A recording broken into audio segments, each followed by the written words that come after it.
Hello বন্ধুরা, আমি চলে এসেছি। দেখো আমার রান্নাঘরে আমি কিভাবে ভাত রান্না করে ফ্যান ঝরাবার ব্যবস্থা করছি। দেখো,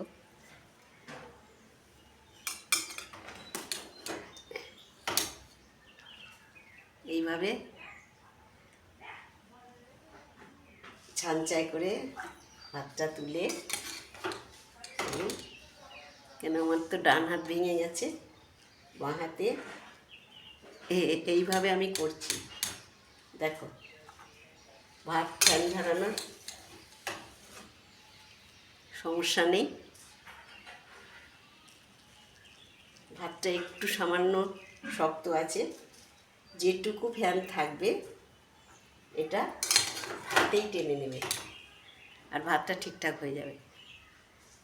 বুঝতে পেরেছ? কেউ না থাকলে এইভাবে বুদ্ধি করে চলতে হয়। আমি এইভাবেই চা করেছি, চা খেতে খেয়েছি, আবার ভাত রান্না করছি। রান্না হয়ে গেছে ভাত, ফ্যান ঝরাচ্ছি, আর আজকে মাছের ঝাল করব। হ্যাঁ,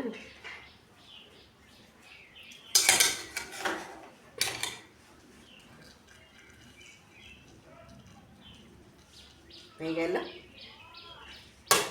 দেখো,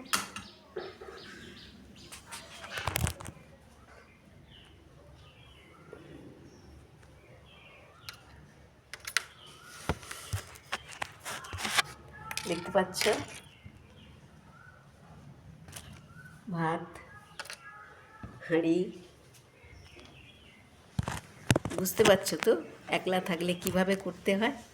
তোমরাও এভাবে করো, আমার মতন এই বয়সে চেষ্টা করো, ভালো লাগবে নিজের।